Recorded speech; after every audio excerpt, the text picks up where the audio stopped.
पीले लिफाफा में लालू यादव ने सिंबल दे दिया था कि जाइए नामांकन करके जीत कराइए। तेजस्वी पट्टा पहुंचे तो लिफाफा 10 नंबर में वापस बुला लिया गया। कहा गया कि वापस लाइए। माजरा क्या है?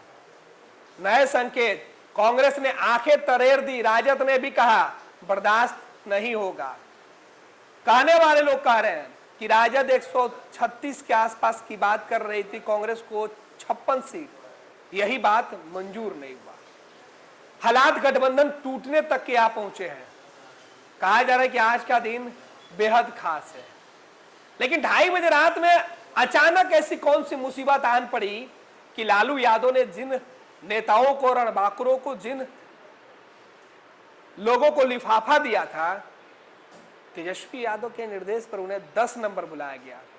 पहुंचे थे मुस्कुराते हुए, टेंशन में निकले, बोल नहीं पा रहे थे। माजरा क्या है यही समझेंगे। हमारे साथ हमारे सहयोगी विवेकानंद जी है। विवेका जी, 2:30 बजे रात में लिफाफा वापस मंगाने का मतलब क्या है? आखिर बिहार की राजनीति में पहली दफा ऐसा हो रहा है कि 1-2 लोगों की बात नहीं कर रहे हैं, 1/2 दर्जन लोगों की बात कर रहे हैं कि जाइए चुनाव लड़िए, फिर आप वापस आइए, नॉमिनेशन कैंसिल कर दीजिए। कई लोगों को टिकट दिया जा रहा था, कई लोगों को रोक दिया गया। 1 दर्जन विधायक लाइन में बैठे हुए थे, अपनी बारी का इंतजार कर रहे थे, और अचानक कहा गया कि आप लोग जाइए, कल आइएगा। 10 नंबर में यह सब हुआ। लालू प्रसाद यादव की मौजूदगी में हुआ और तेजस्वी यादव के पहुंचते हुआ। संकेत साफ है। कांग्रेस ने सोशल मीडिया पर लिखा, इधर धागा तोड़ने की बात सलाह दिया जा रहा था कि ऐसा ना जोर लगे कि धागा टूट जाए, उधर कहा कि आंख में पानी भर के आइए, तब ये आग बुझेगी। देखिए, इस तरह की स्थिति या इस तरह का राजनीतिक हालात आप कहेंगे तो कई चुनाव के बाद बिहार में देखने को मिला है। बिहार में देखने को मिल रहा है। न सिर्फ महागठबंधन, इसके पहले हमने चर्चा की एनडीए की, एनडीए में भी वही हालात हैं। हालांकि एनडीए डैमेज कंट्रोल में जुट गया है, महागठबंधन में अभी भी मामला उलझा हुआ है। कल जिस तरह से रात भर जो पॉलिटिकल ड्रामा चला एनडीए के अंदर या फिर महागठबंधन के अंदर, वो आश्चर्यजनक है। जो महागठबंधन यह कह रहा था, उनके नेता कह रहे थे कि ऑल इज वेल, लेकिन यहाँ तो कुछ भी वेल नहीं है, कुछ भी ठीक नहीं है। महागठबंधन में राजद और कांग्रेस आमने सामने है। मुकेश सहनी की पार्टी का कोई मतलब उनका इतबार नहीं है कि उनकी पार्टी कहाँ जाएगी, वे एनडीए में है या महागठबंधन में, यह स्पष्ट नहीं है। वो किधर जाएंगे? कहा जा रहा है कि उनकी एंट्री एनडीए में भी हो सकती है, वे महागठबंधन में भी रह सकते हैं। कहाँ, लेकिन कहाँ रहेंगे, उनका एक्चुअल ठिकाना कहाँ होगा ये नहीं पता, नहीं कह सकता। हालांकि तेजस्वी के साथ तो लौट के आए, साथ दिखाने की कोशिश वो कर रहे हैं, साथ दिखाने की कोशिश तो, एतबार लेकिन नहीं रह गया। लेकिन उन पर भरोसा कोई नहीं कर रहा है। वही हाल भाकपा माले और राजद के रिश्तों के पीछे, तो हर दल एक दूसरे से आमने सामने है। राजद की इस तरह से घेराबंदी हुई है, राजद को कांग्रेस घेर रही है, राजद भाकपा माले जो सबसे विश्वस्त सहयोगी भाकपा माले, उसने घेरना शुरू कर दिया है। तो समझिए कि किस तरह से चक्रव्यूह में तेजस्वी यादव फंसे हुए हैं और फंसने का नतीजा दिख रहा है कि पूरी अफरा तफरी, पार्टी के अंदर अफरा तफरी है। अब रात की ही बात कर लीजिए कि लालू प्रसाद यादव जो पार्टी के सर्वे शर्मा है, राष्ट्रीय अध्यक्ष हैं, उन्होंने दर्जन भर विधायकों को, जो कैंडिडेट हैं, उनको सिंबल दे दिया। सब लोगों ने फोटो खिंचा करके क्षेत्र की ओर निकल गए। उसके बाद रात के 2 बजे के आसपास सबको फोन जाता है कि आप तत्काल राबड़ी आवास आइए, आप सिंबल वापस करिए। ये क्या माजरा है? आखिर क्या बात है कि जिस पार्टी ने सिंबल दे दिया उम्मीदवार को, आखिर सिंबल लेने के पीछे की क्या वजह है? अब इसके पीछे की वजह, कई वजह आ रही है, कई तरह की बातें सामने आ रही है। एक चर्चा यह है कि जिस तरह से एनडीए में खलबली मची, जिस तरह से नीतीश कुमार नाराज हुए भारतीय जनता पार्टी से, उसके बाद तेजस्वी यादव सतर्क हो गए। वे जैसे ही दिल्ली से आए तो उनको भनक लगी। इसके बाद जो है, इसके बाद कहा गया कि अभी वेट एंड वॉच की स्थिति में रहना है। जिन लोगों को सिंबल दिया गया है तत्काल उनसे वापस लिया जाए, और उनको फ़ोन करके बुलाया भी गया। कई जो कैंडिडेट है वे वापस आ भी गए, सिंबल उन्होंने वापस कर भी दिया। उसमें भाई वीरेंद्र से लेकर के, बोगो सिंह से लेकर कई नेताओं के कई कैंडिडेट जो आए राबड़ी आवास, और उन्होंने सिंबल वापस भी कर दिया। तो एक चर्चा यह भी है कि जिस तरह से एनडीए के अंदर घटना चक्र बदला, जिस तरह से नीतीश कुमार नाराज हुए, उसके बाद राजद सतर्क हो गया। राजद को लगा कि यही अवसर है, यही मौका है कि चाचा पर मेहरबानी की चाचा और भतीजा एक साथ एक प्लेटफॉर्म पर आ सकते हैं। तो यही तो एक कारण यह, एक वजह यह बताई जा रही है कि सिंबल वापस लिया गया। दूसरी बात यह है कि जैसे ही सिंबल देने की बात सामने आई तो कांग्रेस को लगा कि अब तो हम, मतलब एक जो खबर आई कि सिंबल दे करके कांग्रेस पर दबाव बनाने की रणनीति पर काम किया जाने लगा लालू प्रसाद यादव की तरफ से।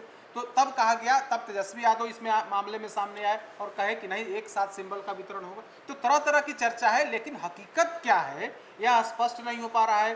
तमाम नेता अपने हिसाब से बात कर रहे हैं, लेकिन कोई यह नहीं कह रहा है कि आखिर सिंबल वापिस करने के पीछे आरजेडी का कोई भी नेता यह बता, जिसने सिंबल वापस भी किया वो भी मानने को तैयार नहीं है। वो कह रहा है कि हम सिर्फ मिलने गए थे, मेरा सिंबल मेरे घर पर है। लेकिन हकीकत यही है कि राजद नेतृत्व ने उनसे सिंबल ले लिया। बोगोसी कह रहे थे जो मटिहानी से उम्मीदवार बने हैं, तो नामांकन पर्चा कुछ लोगों ने आज पर्चा भी भरने की बात कर उन्होंने कहा रही कि थी। सिंबल तो मेरे घर पर है, हमको बुलाया गया इसलिए हम मुलाकात करने आए हैं, रात के 2 बजे मुलाकात करने आए हैं। आप सिंबल 9 बजे के आसपास ले करके गए और फिर कह रहे हैं कि हम 2 बजे मुलाकात करने आए हैं। क्या मुलाकात के क्या मायने? मायने यही है कि नेतृत्व के फरमान के बाद उन्होंने सिंबल वापस किया। अब वापस करने के पीछे की कई कहानी है। कहा जा रहा है कि कांग्रेस को औकात में रखने के लिए कोशिश की जा रही थी, सिंबल दे दिया गया ताकि कांग्रेस पार्टी को लगे कि अब तो राजद अकेले चुनाव लड़ सकती है। राजद के जो योद्धा हैं वे अकेले चुनावी मैदान में जाने को तैयार हो गए हैं। लालू प्रसाद यादव ने सबको सिंबल बांट दिया है, तो कांग्रेस में दबाव बनाने की एक रणनीति थी। दूसरी बात कही जा रही है कि नीतीश कुमार साथ आने वाले थे, तो अगर साथ आएंगे तो फिर नए सिरे से सीटों का बंटवारा होगा, तो वैसी स्थिति में सीटों की अदला बदली हो सकती है। तो इस स्थिति में सिंबल ले लिया गया। लेकिन जिस तरह से घटना चक्र बदल रहा है, चाहे वो एनडीए की बात हो या फिर महागठबंधन की बात हो, दोनों में कहीं भी ऑल इज वेल नहीं है।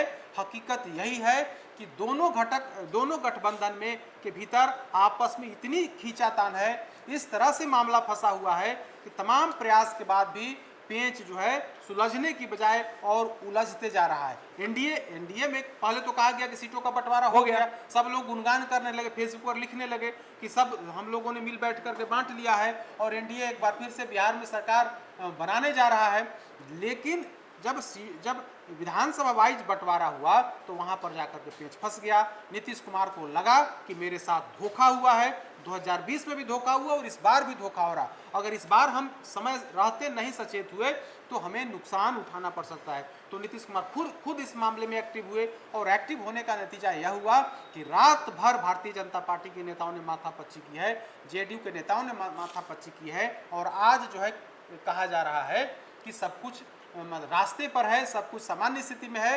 और माइनस जेडीयू जो एनडीए के घटक दल हैं, उपेंद्र कुशवाहा, मांझी, बीजेपी, ये तमाम लोग कह रहे हैं कि जो सीटों का बंटवारा, सीटों का जो चयन की जो बात है वो अंतिम दौर में है और बहुत जल्द इसका निपटारा हो जाएगा। तो महागठबंधन तो वो स्थिति भी नहीं है। महागठबंधन में कौन पार्टी कितनी सीटों पर चुनाव लड़ेगी यह भी क्लियर नहीं है। बिल्कुल।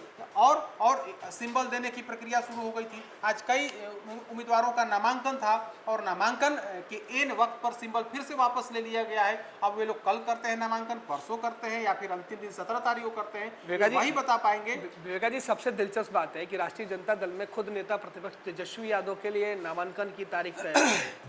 कल वो नामांकन करेंगे, सिंबल अब तक नहीं बटा, आज बांट देना। कोऑर्डिनेशन कमेटी का चेयरमैन है, गठबंधन का टिकट बांटने की जिम्मेवारी है, गठबंधन को सिंबल देने की जिम्मेवारी है।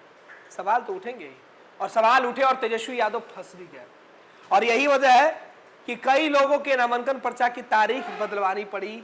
तेजस्वी यादव खुद कल 11 बजे नामांकन करेंगे और उसके पहले आज का क्या कुछ हो सकता है उसकी तैयारी चल रही है। महागठबंधन में कितना मजबूती है, क्योंकि एक आदमी कह रहा है कि धागा बांध के रखिए कहीं टूट ना जाए, दूसरा कह रहा है कि शहर जलेगा तो आंख में पानी भर के लाना पड़ेगा बुझाने के लिए। ये मतलब क्या है? आंख में पानी भर के लाने का मकसद? कांग्रेस भी पीछे नहीं है इस बार जवाब देने के मूड में। कांग्रेस पार्टी इस बार वैल्यू दे ही नहीं रही आरजेडी। दिल्ली में लोग गए थे, खबर है कि राहुल गांधी मिले तक नहीं, राहुल गांधी से मुलाकात नहीं, पूरी कोशिश हुई कि राहुल गांधी से मुलाकात हो, लेकिन नहीं मुलाकात हो पाई। वे लोग बैरंग वापस लौट गए। और उसके बाद जो दर्द है, मनोज झा का दर्द उन्होंने सोशल मीडिया पर आया, सोशल मीडिया के माध्यम से साझा किया और उसके बाद उसका जवाब भी उधर से उसमें आया। मरहम नहीं लगा, उसको उसको और जवाब आ कुरेद दिया गया। तो कांग्रेस पार्टी भी इस बार किसी भी कीमत पर, देखिए कांग्रेस पार्टी को क्या जा रहा है, कांग्रेस पार्टी के नेता राहुल गांधी को बिहार में मुख्यमंत्री नहीं बनना है, उन्हें प्रधानमंत्री बनना है और प्रधानमंत्री बनने में 2019 तक अभी इंतजार करना होगा, 2029 तक। तो वैसी स्थिति में तेजस्वी यादव की घेराबंदी कांग्रेस पार्टी ने कर दी है। कांग्रेस ने साफ कहा है कि मुझे मुख्यमंत्री नहीं बनना है, हमारे दल के नेता को मुख्यमंत्री बनना नहीं, हमें तो सरकार बनानी नहीं, हमें तो बॉगी की, आप इंजन हैं, हम लोग बॉगी हैं, तो इंजन को तो कुछ ना कुछ समझौता करना पड़ेगा, मेरे हिसाब से चलना पड़ेगा। 2020 में आपने हारने वाली सीट दी थी, इस बार हमें थोड़ा कम भी मिले लेकिन जीतने वाली सीट चाहिए, मेरे मन मुताबिक सीट चाहिए।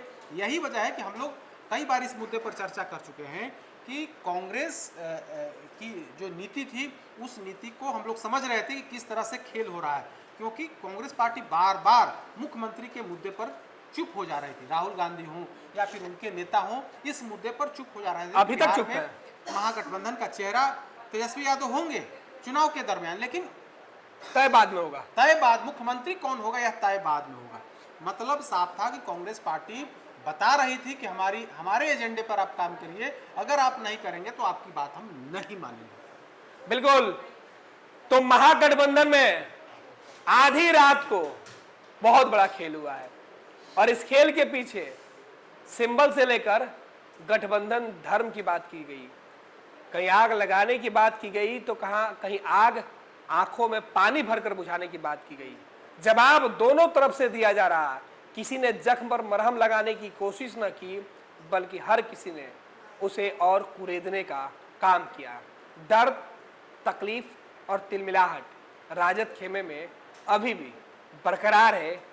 देखना है कि तेजस्वी यादव को मरहम कब तक लगता है। विद्या विहार आवासीय विद्यालय 29 वर्षों से आपके बच्चों को शिक्षा, खेल और सांस्कृतिक रूप से समृद्ध कर रहा है। बिहार के पूर्णिया में स्थित हमारा 40 एकड़ का हरा भरा परिसर और 27 एकड़ का खेल मैदान एक ऐसा वातावरण प्रदान करता है जहां विद्यार्थी न केवल पढ़ाई में बल्कि हर क्षेत्र में आगे बढ़ते हैं। विद्या विहार आवासीय विद्यालय परोरा, पूर्णिया, बिहार।